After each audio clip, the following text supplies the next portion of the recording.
Pengantar Pelayanan Farmasi kelas 12. Perkenalkan, nama saya Anjani Pradevi Vivin Arianti, nomor absen 6. Sejarah perkembangan obat. Awalnya obat digunakan secara empirik dari tumbuhan berdasarkan pengalaman manusia telah menggunakan obat untuk menyembuhkan penyakit yang diderita. Manusia pada zaman tersebut mencari sebab penyakit itu pada keadaan sekitar. Pengobatan pada zaman dahulu didasarkan atas kepercayaan tentang roh-roh halus dan kekuatan-kekuatan lainnya. Pengetahuan ini selanjutnya berjalan secara turun-temurun dan penuh rahasia. Bertambahnya pengetahuan manusia tentang obat-obatan, maka pemilihan obat berdasarkan pada perkiraan bagaimana dari tubuh manusia yang sakit untuk mengembalikan kelainan sakit ini. Maka dicarilah bahan-bahan obat yang mirip dengan tubuh yang sakit. Misalnya, tubuh yang mengalami sakit yang berhubungan dengan darah, maka dicarilah bahan-bahan obat yang berasal dari tumbuh-tumbuhan mempunyai warna yang mirip darah, sehingga penggunaan obat dengan cara yang demikian disebut signatura. Sejarah penggunaan obat. Pada tahun 1541 sampai 1493 sebelum Masehi, Paracelsus untuk membuat obat perlu pengetahuan kandungan zat aktifnya, maka dibuat obat dari zat yang telah diketahui bahan aktifnya. Hippocrates pada tahun 459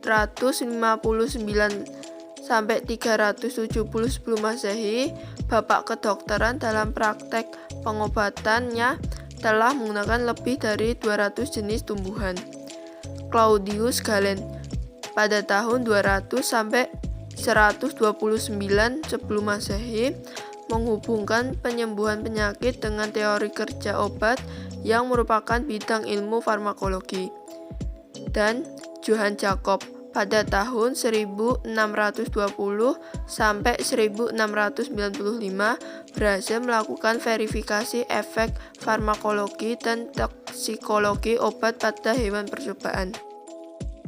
Pada tahun 980 sampai 1037, Ibnu Sina menulis beberapa buku metode pengumpulan dan penyimpanan tumbuhan obat, cara pembuatan sediaan obat seperti pil, supositoria, sirup, menghubungkan pengetahuan pengobatan dari berbagai negara yaitu Yunani, India, Persia, dan Arab untuk menghasilkan pengobatan yang lebih baik. Dan pada tahun 1838 sampai 1921 sebelum Masehi, Oswald Schadenberg bersama dengan pakar disiplin ilmu lainnya menghasilkan konsep fundamental dalam kerja obat meliputi reseptor obat, hubungan struktur dengan aktivitas dan toksitas selektif.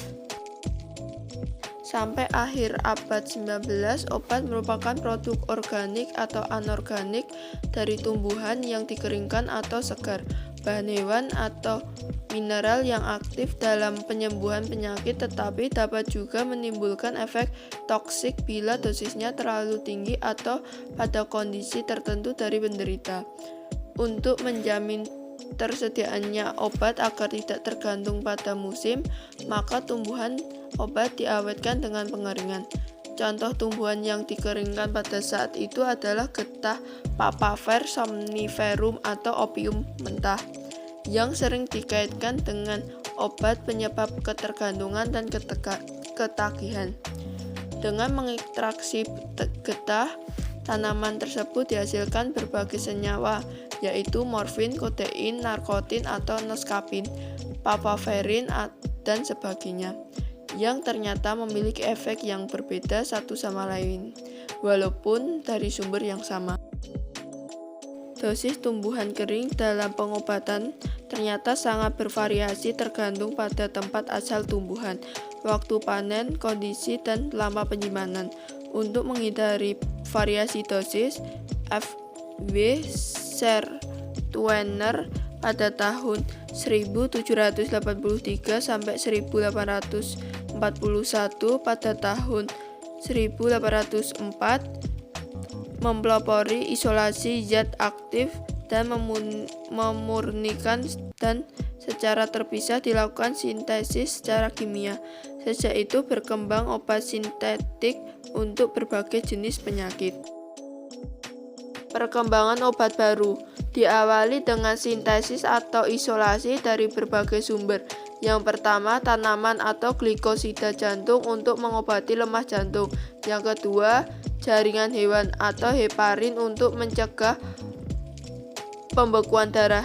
Yang ketiga, kultur mikroba atau penisilin G sebagai antibiotik pertama.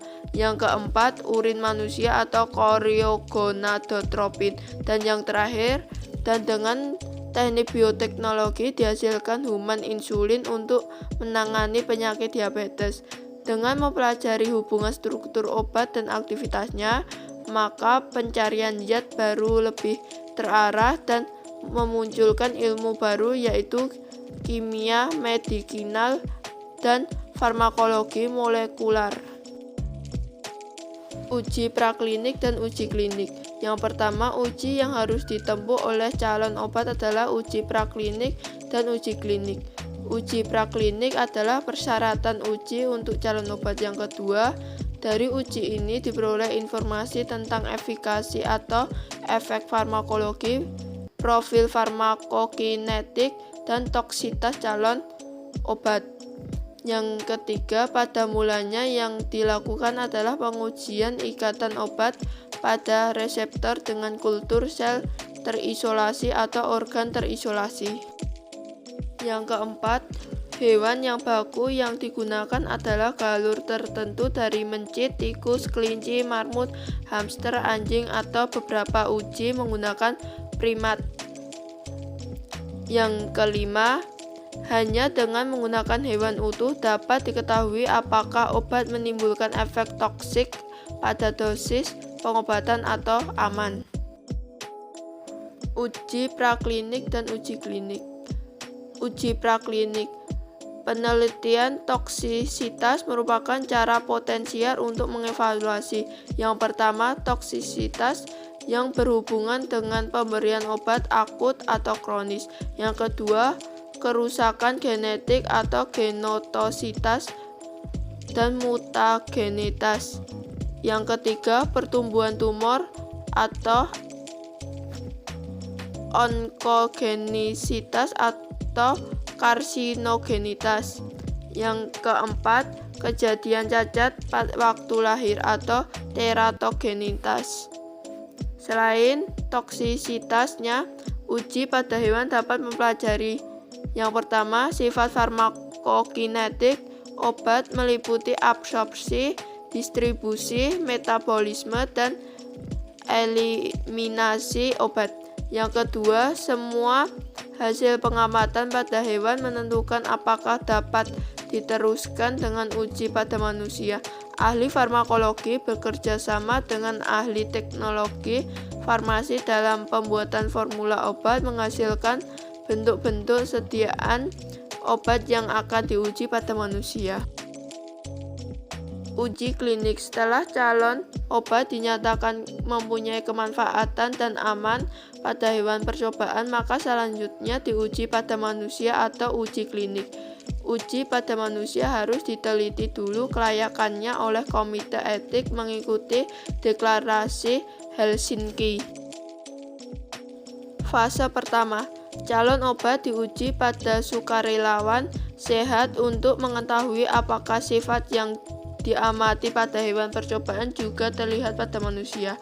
Pada fase ini ditentukan hubungan dosis dengan efek yang ditimbulkannya dan profil farmakokinetik obat pada manusia. Fase kedua, calon obat diuji pada pasien tertentu, diamati efikasi pada penyakit yang diobati. Yang diharapkan dari obat adalah mempunyai efek samping rendah atau tidak toksik. Pada fase ini mulai dilakukan pengembangan dan uji stabilitas bentuk sediaan obat. Fase ketiga melibatkan kelompok besar pasien di sini obat baru dibandingkan efek dan keamanannya terhadap obat pembanding yang sudah diketahui. Setelah calon obat dapat dibuktikan berkhasiat sekurang-kurangnya sama dengan obat yang sudah ada dan menunjukkan keamanan bagi pemakai, maka obat baru diizinkan untuk diproduksi oleh industri sebagai legal drug dan dipasarkan dengan nama dagang tertentu serta dapat diresepkan oleh dokter. Fase 4 setelah obat dipasarkan masih dilakukan studi pasca pemasaran atau post marketing surveillance yang diamati pada pasien dengan berbagai kondisi, berbagai usia dan ras. Studi ini dilakukan dalam jangka waktu yang lama untuk melihat nilai terapeutik dan pengalaman jangka panjang dalam menggunakan obat. Setelah hasil studi fase 4 dievaluasi, masih memungkinkan obat yang ditarik dari perdagangan jika membahayakan. Contoh obat yang ditarik. Pertama, Kervastatin, suatu obat anti hiperkolesterolemia yang dapat merusak ginjal. Yang kedua, Enterovioform atau Cleonunol, suatu obat anti disentri amuba yang pada orang Jepang menyebabkan kelumpuhan pada otot mata atau esmondisiase. Yang ketiga, fenilpropanol amin yang sering terdapat pada obat flu harus diturunkan dosisnya dari 25 mg menjadi tidak lebih 15 mg karena dapat meningkatkan tekanan darah dan kontraksi jantung yang membahayakan pada pasien yang sebelumnya sudah mengidap penyakit jantung atau tekanan darah tinggi. Uji klinik. Contoh, thalidomid dinyatakan tidak aman untuk wanita hamil karena dapat menyebabkan kecacatan pada janin. Yang kedua, Troglitazone, suatu obat anti diabetes di Amerika Serikat ditarik karena merusak hati. Sekian penjelasan dari saya. Terima kasih sudah menyimak.